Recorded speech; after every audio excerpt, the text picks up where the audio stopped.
Beautiful souls, welcome back to Level Up a Gal podcast show where you're able to show as your true authentic self and learn how to level up in your freaking life. Today we have a beautiful guest joining us. Please welcome Lisa Kentner from Marketing Instigator to the freaking show. Hi Lisa, how are you doing today? I'm great. Thanks for having me. Oh, awesome. Thank you for being here. So Lisa, please tell us a little bit about yourself. Who is Lisa and what does she do? Okay. Busy person. I am a business owner. I'm a mom to an overachieving brainiac who's headed to Georgetown in the fall. And I wrote and published a book last year, and a friend, an aunt, but mom's the best job for sure. Oh, I love that. A little bit of everything, right? Right, And I right. love that because people listening are going to get to learn like, hey, you can do multiple things and be a mom and, and write a book and run a business and smile with all the chaos. Right. Absolutely. You got to smile through the whole thing. Yeah. So tell us a little bit about your business. What inspired you to start your marketing business? It's, I kind of fell into it, sort of. I was, had been working, I'd done kind of everything. I'd been in higher education, I'd been in corporate, I'd been in small business. And then I went back to work for a company that wasn't doing well financially, and my hours were cut and I quit. And so I was sort of unemployed and doing some sales stuff for some different companies and trying to figure out, reinvent myself again. Mm-hmm. And the local library needed somebody for the board, and they also needed somebody to help them with a marketing campaign that Bill and Melissa Gates had put together. And so all the collateral was designed. They just need somebody to figure out what to do with it. And so I said, oh, I'd love to do that. And I wanted to be on the board too, but I could only do one. And I thought, well, I'd rather get paid than not paid. So I agreed to do the marketing campaign. And then the librarian said, well, I need to have a company name so I can pay you. And I was like, okay. So I came up with Connections Business Services because I wasn't sure where it was going to go. And this was almost 11 years ago. And then just from networking, when I had been employed, people were asking what I was doing. I was like, oh, I was helping the library with marketing, a marketing campaign. And it just sort of grew. And then that's 11 years ago. And here I am doing it full time. And I love it. But I saw a niche way back where for smaller businesses and organizations, they don't have the budget to have a full-time marketing department. And so I can act as a marketing department or fill in the areas that they need help with, and they don't have to pay a full-time person. I can come in and do what they need to be done. And, I'm not taking up office space, or I don't need insurance from them, all that. And so I got into social media and email marketing, and so it's been 11 years, and it's fun because I have businesses across the board and organizations, nonprofits. So I don't have verticals where I just work with one type of business. And that's the part I love, because I get to learn all about the business and how the business owners started their business. And it's been a fun learning experience. But I love what I do, and I love my clients. I've got great clients, so I really enjoy it. I love that. And I love that you get to dip your toes in a little bit of everything. Right. All different industries. So when you mentioned social media, so does your company provide like social media posting for your clients? Tell us a little bit about that. Sure. I sort of have two types of clients. I have like the solopreneur, where they're not sure what to do or how to do it. And I help the people that need to have some assistance getting something going consistent. That's my niche. And so the solopreneur, they're kind of like, oh, I don't know what to do. And so I help them really define who their target audience is. And then we figure out where their target audience is hanging out. And that would be the platforms that we work on. And I can either show that type of person how to do things and different apps they can use so they can do the posting themselves, or if they want to do their own email newsletters, show them how to do it. A lot of times they think they want to know how to do it, and once we get into it, they're like, yeah, I don't really want to do this, and then they turn it over to me and I'll do it for them. So my other type of client is they already know that they don't want to do it and they don't have the time to do it, so they'll say, go do my Facebook posts or my Instagram posts or LinkedIn posts, or write my email newsletter for me or my blogs for me. So two types of clients: the smaller person where they don't have the bigger budget and they want to do it themselves, I'll show them how to do it. And then the other where they just want me to do it for them. And Love it. sometimes it changes, and that's okay too, depending on whatever works for the business. It's not a cookie cutter approach. I love that. And it's like one end of the spectrum or the other, right? It's like, right. Or somewhere in between. We have hybrids too, where I do part and they do part. So it's whatever's going to work for the client is what we do. And it can change too. They're not locked into one certain way the whole time. We can adjust as needed. I like that. So it sounds like you're flexible. Hey, whatever you need, I'll provide it for you. Well, you have to be in business. And I understand that, we had a small business. And so I get, you have to be able to adjust and move and make changes quickly. And that's a nice thing about, you can make changes quickly, where when I was in corporate America, I felt like, oh my gosh, it would take forever to get a change done, where now it's like, yeah, we'll just do it and you make the change and go. So I like that. That is so true. It's like you have to jump through all these hoops, right, in corporate. And then when you finally get to the end, it's still like, sometimes it's a no. Like, yeah. What? Yeah. 100 meetings and you didn't get what you wanted anyway. So yes, I love working with a small business. Yes, I resonate with that, because I'm like, come on, can we make a decision, And right. Nothing goes anywhere, but when it's smaller, you can do whatever you want. Right. I like that. Yes. So let's talk about my one super exciting thing is your book. So tell us about your book. What inspired you to write the book, and how did you get to where you are now? Okay. I was never a person that intended on writing a book. I'm not one of those people like, oh, I love to write. I write for business. It's short, sweet, direct. And so what happened was I had been I watched The Secret when it came out in 1996, and that was kind of the introduction to it.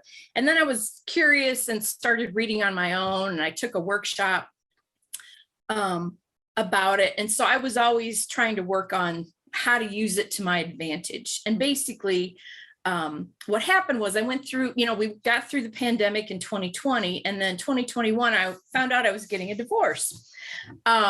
And so I thought, I can remember the day, it was Super Bowl Sunday, and I remember the day I found out I was getting the divorce.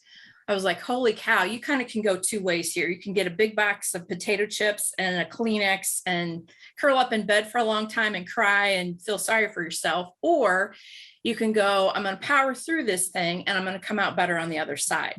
And I had a teenage daughter at the time, and I didn't really think curling up in bed, crying and feeling sorry for myself would set a great example for her. So I thought, okay, I'm going to take care of myself. I'm going to have to focus on me this year instead of trying to take care of everybody else. It's going to have to be me this year so I can get through this with a clear head and make smart decisions. And so and I had been working out, but I really focused on working out, making that a priority, trying to eat right, trying to sleep. That was a little shaky during that year, but really focusing on me. And I called in, my people, and I said, listen, I'm going to need you guys this next year. And they came in big time. And so the day I found out, I thought, I have to get out of here to think. So my parents live in Illinois, 8 hours away. And so I thought, I'm going to jump in the car, and 8 hours will give me, a good chunk of time to think about what's going to happen and how I'm going to deal with it. And so jumped in the car, and I thought, I need to listen to something positive on the way. So I found a book, and it was by Vanessa Joy Walker, and it was about how good things will come even while you're going through a bad time. And so then I'm thinking, okay, so what's going to be good that comes out of this? And I'm trying to make a list. I'm doing a mental list. I'm not going to have to wonder what's wrong. I'll have peace in my life. And then I thought, and this sounds absolutely crazy, but it's the truth. I thought, I'm going to buy the prettiest bedspread I can find when I get divorced, because he always wanted input, and it was always beige and geometric and boring, and I wanted bright flowers. And so I focused on this bedspread, which again, I know sounds ridiculous, but I did. I just kept thinking how this bedspread was going to make me feel, and it was going to be so pretty, and it would be mine. And so I just really focused on that. Get to my mom's, and she's of course upset, and whatever you need, I will help you get through this. And then I said, well, there'll be good things that come out of this. And she's like, what? And I said, well, and I went through my list, and then I said, I'm going to buy the prettiest bedspread I can find. And my mom is one of those people that changes her decor with the seasons. So she's got multiples of everything, where I'm like, I slap the bedspread on, and when it wears out, I get a new one. So she said, well, I think I had this bedspread I bought and I didn't like how it went with my carpet and it was really nice. I don't think I gave it to Goodwill. Do you want to go look for it? And I said, yes, I do. And so we went into her really large walk-in closet, and about the fourth bag in, we pull out this beautiful bedspread, and it has these huge flowers that look like they're blowing in the wind, and it's purple and green and cream, and it's really soft. And it was gorgeous. It was prettier than what I had imagined. And that's kind of the law of attraction. If you focus on what you want, usually it comes out better than what you imagined. So I was like, oh my gosh. And she said, well, do you want the bedspread? And I said, well, of course. And she said, one condition. And I said, well, what's that? And she said, I want you to put it on the bed as soon as you get home, because we had to live together during the whole process. So it wasn't very fun. And so I said, done. So I got home, I put that bedspread on the bed. And every night when I crawled into bed, it felt like I was getting a hug from my family. So it, and I still have it on the bed. It'll be a hard one to get rid of because it meant so much. And that was the start of good things that were happening during a difficult period. And so I kind of kept track of all these things, and people would say, oh, that's a coincidence. And it wasn't a coincidence. It was me focusing, trying to keep positive even during a difficult time. And, then I was having coffee with a friend like a month later, and I was telling her, I was getting a divorce, and telling her about all these other good things that happened too. And she said, well, it sounds like a book. And I said, yeah, I feel like I have to, because these stories are just, and they're little, but they were amazing. Everything fell into my lap when I needed it to. People came into my life when I needed it to during this whole process. So she said, oh, I have a friend who went through divorce and wrote a book in Chicago. I'm going to connect you. And I said, okay. So we scheduled a call, and I talked to her, this woman, for about a year. And she was telling me about a program through Georgetown University where she was writing this book. And I thought, well, that sounded kind of interesting. And so she connected me with the guy that heads up the program, Professor Eric Kester. And he and I never really connected at that time. And then I was going through the divorce, and there was a lot going on. So after I'd gotten divorced and moved, I thought, I'm going to go check that program out. And I did, and scheduled a call with him and told him my idea that I had these law of attraction stories, and I would like to do an intro to the law of attraction for people that have never heard of it and didn't know what it was, and from a common sense perspective. Because if you read a lot about a law of attraction, you get into people that are really deep into it. Sometimes you're like, it's a little far out there. So I wanted to pull it back where somebody not familiar with it wouldn't get turned off by that, but would start some of the practices. And he goes, great idea, do it. And I said, well, I don't know how to write a book. And he said, you don't have to know how to write a book. We'll teach you. And I signed up right that day. And normally I would think about it and stew over it. And I was like, nope, I'm going to do it. Because if I didn't do it, then I knew I wouldn't do it. And that's how I came to write a book. And it was a great program. And I would never have gotten it written without the program, because they kept you on track and helped you through the whole process. So long answer, but that's kind of how it came about. No, beautiful answer. Like, so cool to hear your journey, and I like that you share that, because someone's listening, like, I don't know how to write a book, so I'm not going to do it. But you were never like, I want to write a book one day and I have all these skills to do it. No, yeah, that was never a goal of mine, but it was, now I'm going to write, I've got ideas for other books. So and I'll do the program again. But if anybody's interested, I know later we'll give them contact information. Have them call me and I can get them the information about the program, because it's a great program. And I had researched other programs where I felt they were selling me something. And this program really felt, and it was, where they taught me something. And you're doing it with a whole class of people. So you've got other people going through the same process that you can bounce ideas off of. So it was really a great experience. I like that a lot. So you're not alone. Yeah. No, and that's the whole success of their program. He said that if somebody tries to write and publish a book on their own, only about 2% of the people that start out to do it actually get it done. But with his program, and you're writing with a community, the numbers are way, way, way higher. And so you get through it with the help of everybody else in your class. So it really made a difference. Makes so much sense. That accountability comes through. You're like, okay, I'm getting it done. Right. They'd say, oh, right, 3,000 words. And when I went into the program, I thought, I'm not going to ask why. I'm just going to do what they tell me to do because I have no clue what I'm doing. And so that's what I did. And I hit all my benchmarks. I felt like I was behind the whole time, but I hit them and got it published when I was supposed to. So it worked. So amazing. Congratulations. It's Thank so you. to hear Thank about you. it. So someone's listening, they're like, okay, Lisa, like, hey, that's awesome. But what the heck is law of attraction? Good question. It's a universal law. And it basically states that whatever you focus on is what you will attract. And it works all the time, whether you want it to or not. And it also works if you're focusing on bad things or if you're focusing on good things. So you really want to focus on the good things, obviously. And it's also about how you have to be good with you and like yourself and do what makes you happy so that you can attract these good thoughts. If you're like, oh, my life is terrible and I'm terrible, and you're depressed or in a rage or angry, it's hard to bring good things because that's what you're focusing on. So you really have to work at taking care of you. And again, that's hard for a lot of people because, and I think especially women and moms, sorry guys, but we're trying to take care of everybody. And so you really have to focus on and stop and think about what brings you joy. You know, is it sitting out in the sun? Is it gardening? Is it dancing? Is it whatever it is? And get back to doing some of those things for yourself so that you can raise your vibration up. So you have to be a little selfish, but in being selfish, taking care of you, you're better for everybody else too. So yes. Yeah. So that's kind of the hard part is I think everybody's so hard on themselves that you have to have some grace with yourself and be kind to yourself and think positively about yourself. And there's exercises to help you get, like, if you're not in a great frame or you're not in what they call alignment, things that you can do to bring yourself up so you're happier and then can attract what you want.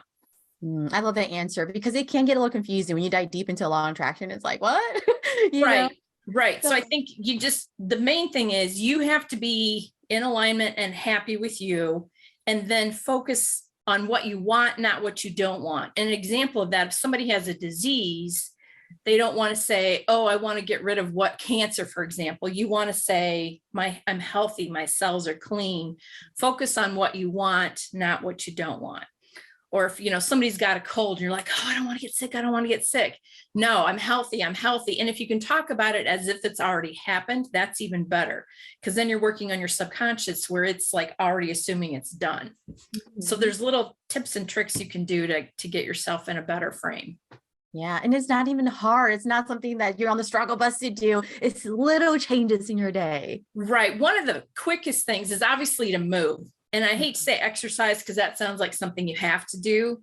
But I think if you can go dance or take your dog for a walk or whatever that may be, that will help you. And then the other thing is a gratitude journal. That's something you can do in a notebook by your nightstand before you go to bed. Just write down 5 or 6 things you're grateful for that happened that day.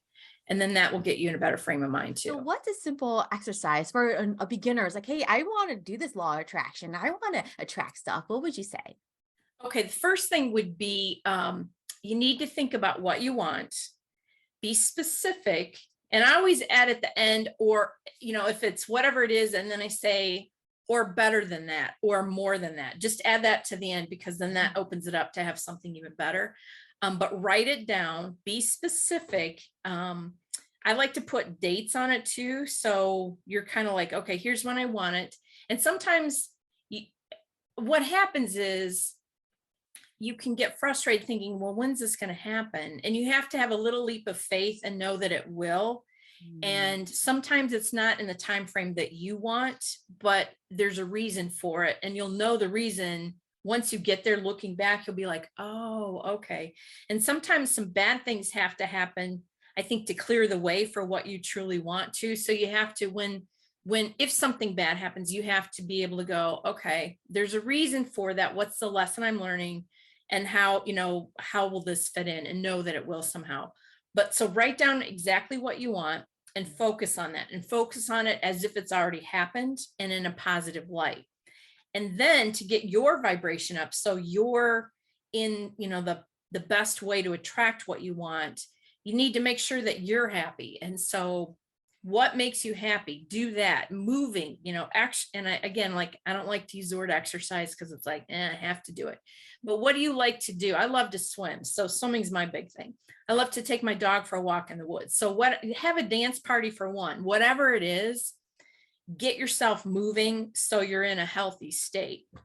And then something very simple to do is, it's hard to feel sorry for yourself when you're being grateful for what you have. So doing a simple gratitude journal before you go to bed and in the morning too will get your head right when you go to sleep. And before you get out of bed, you'll start your day with your head right. So jot down whatever you're thankful for. And it can be little stuff, and it should be little stuff too, because maybe it's your bed. You've got these great sheets on your bed, or your dog's there and makes you smile, or whatever it is. Write down whatever happened that day that you were thankful for. And another thing, this is amazing to me, but 17 seconds, if you take 17 seconds in the morning before you start thinking about, all the things I have to do today, think about your happy place or your person that you're happy with or activity that you do that makes you just joyful. Think about that for 17 seconds. And that can change the whole trajectory of your day by starting with good thoughts in the morning. 17 seconds. Nobody can say, I don't have 17 seconds in the morning. We can all carve out 17 seconds. And if you can do it for a couple minutes, even better. Before you, start thinking about, I got to let the dog out and I got to, go to the grocery store and I got to get my kids up and all, whatever that stuff is, take those couple minutes and think about your happy place. And then that'll start your day. Everybody has a choice in the morning. Are you going to have a good day or a bad day? If you think, this day is going to be terrible, you're right. It probably will be. And if you think, hey, it's going to be a great day, you're also right. And it probably will be. So those are a couple little things you can do to right away get kind of going in the right direction. I like it. And it's simple, right? You said 17 seconds. I love that. It's like, you're not even asking for a minute. No, 17 seconds. Do that and write down that gratitude journal. That takes a little more because you actually have to take time before you get into bed. But if you have it right at your nightstand with a pen, and it doesn't have, and I like to get a really pretty journal. So I like to, look at it but it can be your kid's leftover notebook from English class. It doesn't matter, but take that time to write down what you're grateful for. Makes a difference. It really does. So freaking true. Cause I always tell clients, like, write 3 things, and it's a struggle for a lot of people to write anything they're grateful for. And I was like, but think about it, the roof over your head, right? Get running water. I mean, anything. Yeah, your refrigerator's open. It works. You've got food there. It's, little stuff. It could be the sun or the rain, either way. But yeah, anybody can find something to be grateful for.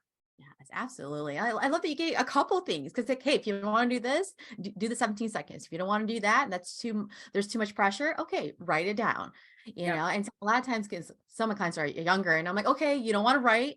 I get it. Put it on your phone. You have your phone with you. There's something about writing, though, that it connects it to your brain somehow, or at least it does for me, where you write it down. There's some connection where it sinks in more if I write it down. So I like totally agree. Doing something's better than nothing, but something about writing, it sticks in there more. Yeah. So it forces you to slow down, So I always tell people, okay, if you don't want to do anything, start with just put it on your phone and then we're going to upgrade you. Correct. Yep. That's a great plan. Yeah. Great plan. So I love that. So tell us a little bit about your book. Does it take us through a journey of the law of attraction, or how is it kind of set up? It's set up to, it's really kind of explaining what it is and then talking about how to use it in different situations. So if you're looking for a better job, or you're looking for a different relationship or a better relationship, or if you're not feeling well, what can you do? And the steps are basically all the same, but it's different situations. And then it's sprinkled with stories of stuff that happened while I was going through my divorce, of good things that happened. So it's little examples of this, this whatever it was fell into my lap because I was focused on it and thought about it and brought it, I manifested these things or these people. I needed all kinds of help, and I would go, okay, I've got to find somebody that can help me get this lawnmower fixed or whatever.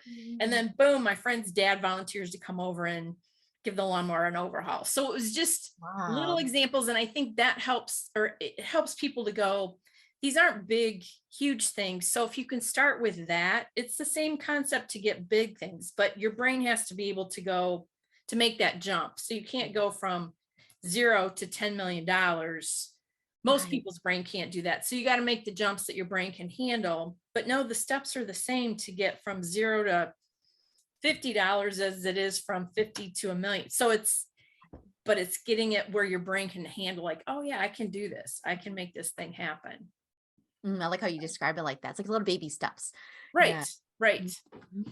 Yeah. And then you get in the practice. And then what happens is the more you're thinking about it, and you'll catch yourself like something bad. Well, because bad stuff happens all the time. I'm not saying that, oh, nothing bad will happen. It happens all the time. But what changes is that you don't let something bad mess up an entire day or a week or a month. You catch yourself and you pivot then. So you can, I now know, like, when something bad happens, I may have a little pity party for a little bit, but I'll give it a time limit. And then I'll say, you're not thinking right here. This is something that you can fix or that you'll get through. And what's the lesson I'm supposed to learn here? And that changes it from something bad to, okay, what am I supposed to learn here? What's the lesson I'm learning? And then that'll help you change how you're thinking. So you're like, okay, I accept this lesson. I'm not going to let it pull me down, and I'm not going to let it ruin my time. I'm just not going to do that. And so you recognize those things quicker. So your reaction and your pivot happens quicker. So you get back to being in alignment sooner, so you can bring those good things to you. Yeah, perfect explanation of how it works. It's like little stages, It is. And you'll catch yourself. You're like, oh, I can't be thinking like this. I have to change it around. I got to stop it. I got to think about something else. And you also get where there are certain people in your life where you're like, ugh, you try and help them and and some people and so sometimes you kind of have to put up a wall so that they don't take you down with them, because you're in control of your thoughts. So you don't want to give somebody else the power to control your brain so that you're thinking negatively. So sometimes you got to put up that wall for those types of people. For sure. That's where strong boundaries need to come in. Right, right. And sometimes that's hard, but you have to do it. For sure. I like that you described like that. It's exactly what you said earlier. It's in easy terms for someone to understand what is the law of attraction, how to start doing that in their life. Right. And then you mentioned manifesting. So someone's like, Lisa, what is that? How do I do that? What would you say? It's kind of the same process. You figure out what you want and you focus on it in a positive light. And I'll give you an example. I was during the divorce process, I figured out I was going to have to move. And then I was making a list of what am I going to need for this new house. And I was like, a dining room table and chairs. That was like the top of my list. I'm making my list. And then as soon as I'm making my mental list, actually I was writing it down. I was writing what I needed. I got on Facebook for whatever reason. And somebody in the town next to me was giving away a dining room table and chairs. And it was old and needed to be refinished, but I love to do that. And I met like immediately after I made that list, this happened. So I messaged her and said, hey, can I come look at this? And she said, sure, I won't give it away till you get here. I get there. It's an huge old oak with a huge base table and 8 chairs. And it needs some love. It needs to be finished. But I thought, oh, that'll be perfect. I didn't even have my house yet. So I wasn't even sure if it would fit in my house, but I was like, I want this thing. And I told her, I said, I'm going through a divorce. I'm trying to and I said, can I give you some money for it? And she said, no, it was my mom's. And I just want it to go somewhere where it'll be appreciated and somebody will take care of it. And so we're both crying in her driveway. And she said, honey, you can have it. And so then I'm like, now how am I going to get this thing home? Because it's huge. So I called the client and I said, hey, can you do me a favor? And he's like, what? And I said, well, could you move this table and chairs for me? And he said, sure. And I said, could you do another favor for me? Could you store it for me? Because this was like in March and I didn't get divorced till August and didn't find my house till October. So here I have this table. Don't even know if I'm going to have a dining room, but I just knew I needed to have that table. And he said, sure, and took it. And then it's sitting in my dining room now and it fits perfect. But it's like focusing on what you want and as positive as you can be, and then just talk to people, let people know what you want. I did it last night. I'm trying to build a flower bed in my yard and I'm trying to do it on the cheap. And so I got on Facebook and I said, hey, anybody have old bricks that they want to get rid of? Because I want to line the flower bed. A friend of a friend had a friend who's got like 400 bricks he wants gone. So Saturday I'm going to pick up bricks. Look so at it's that. focusing on what you want positively, keeping yourself positive, and it'll happen. And you have to have the faith. Yeah. That's the hard part, I think, where people are like, well, how's this going to work? Yeah. And you have to put action steps in place too. I think people that watch The Secret thought, oh, I can just wish for $1 million and I'll sit on my couch and wait for somebody to ding dong the doorbell and bring me that money. Doesn't work quite like that. You have to do things that are going to help bring it to you, telling people that what you're looking for, or asking for help, or being open to receiving the help. You have to do those activities to make it happen too. You can't just sit and wait for somebody to give you $1 million. You know what I mean? You've got to, there's some work to do. So you got to do that and then focus. And I write down what I want and I keep it with me, look at it all the time. You can write it on your bathroom mirror. So every morning you look at it, but it works. I mean, it truly, truly works. Yeah. I love that you say that, because so many people are like, yeah, I want this. And then waiting. I'm like, no one's just going to find you and just give it to you.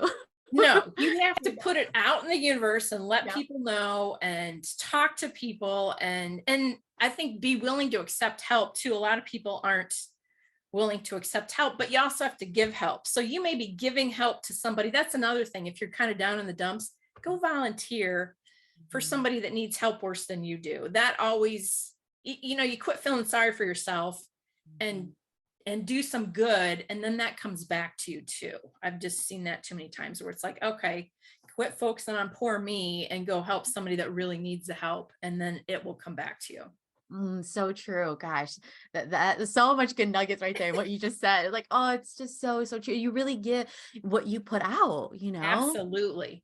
Yeah, absolutely. I was literally just telling someone, if you're negative all the time, why do you think you're attracting negative people? Right. And it's easy to fall into that trap too, where they talk negative and then it's like, everybody's jumping on the bandwagon about, oh, how terrible everything is. And you kind of have to go, no, and try and redirect the conversation. But sometimes you just have to walk away too, because you control your thoughts. You can't control other people. So you just kind of have to protect yourself and not go that way. Don't go to the dark side. Focus on the good stuff. Yeah, because you're going down a deep, deep rabbit hole. Yeah, it's not fun. Not fun. It's not. It's like, don't do it. And we're not here meant to change anyone, right? Just to give them a different perspective. And if it's not for you, that's okay. Right. Yeah. Move on. Right. Yeah. And you can't make somebody else happy. They have to be open and willing to do it for themselves. So that's sometimes a hard lesson to learn too, but exactly. You can help. You can give them Lisa's blueprint, but then if they don't do anything with it, yeah. Right. Yeah. Wow. So amazing. Your journey is so inspiring. You're a businesswoman, you're a mom, you're an author, you're going to write more books. And what's next for you? You think like more books? More books. And I'd love to do more like speaking and, speaking engagements and workshops because sometimes you just need that little gentle nudge. And, that's when I've learned things and grown is when I either meet somebody that inspires me or I read something that causes a change. And so I would love to do like speaking engagements where I can talk to people and just tell, it's again, a lot of people get divorced. That's not a big deal, but getting through it with grace and positivity, that's what I really wanted to do and help people if they can just start to practice changing how they think. It can make big changes. And then the more good things that happen, then the more changes they make and their life just gets better. And I've gotten a lot of comments from people that have read the book about, oh my gosh, thank you. And they'll pull out something that this really hit home with me. And that's so rewarding to hear those things from people. So I'd like to help more people to be able to do that. I love that. And I'm going to write another book. I'm going to do the program again in October. Awesome. How exciting. Well, we can't wait to see what you write about, what you do next. Like, so exciting. So Lisa, tell everyone how they can find you and if they're listening, like, oh, she sounds so cool. I want to get in touch with her. My website is marketinginstigators.com. And my email is lisa@marketinginstigators.com. And so kind of my website talks about the business and the book, and my, all my contact information is there. So that's probably the best place to go to reach out. But yeah, it's, I would encourage them to look into the law of attraction. It's very interesting, and it will change your life. Yes, it will not steer you in the wrong direction. No. It'll get you going on the right path for sure. Yes. So Lisa, what last piece of advice would you like to give the listeners? Anything that comes to mind? I think be kind to yourself. Take care of you and do the things that bring you joy, because that will raise your vibration up, and then you'll attract more good things. So you have to take care of yourself and be kind to yourself. Oh, I love that. So simple, but so freaking good. Thank you. Yes. So many people forget about themselves. They're giving you to other people all the time. Right. And it's hard. You have to go, whoa, wait a second. But really, and think about what brings you joy. What activities or things can you do that make you happy?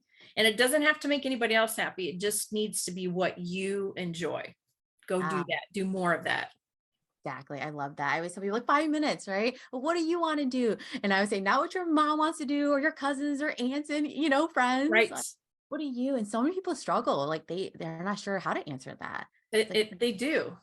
So you got to get back to where you're like, oh, I know what I love to do, and make sure you do more of that. Yeah, I tell everyone, like, go back to that little kid. What did you like to do during those times? And people are like, oh man, I used to love to draw. I used to love to paint. And then they light up, and I'm like, go do that. Right. Those things that make your face light up, that's what you need to do. Yes. Wow. Well, amazing. It was so lovely to have you on, Lisa. Thank you so much. Tell everyone what your book is called. It's called A Million Little Miracles, A Common Sense Intro to the Law of Attraction. And it's on Amazon, both the soft cover and the e-version. The e-version. Yep. Yeah, giving people options. People love the options. Right. Thank you so much, Lisa. It's been a joy and a pleasure to bring you on the show. And everyone, I will put her information on here, because I know how people are. If it's too difficult, they're not doing it. So thank you for having me. Really, I appreciate it. Oh, thank you so much.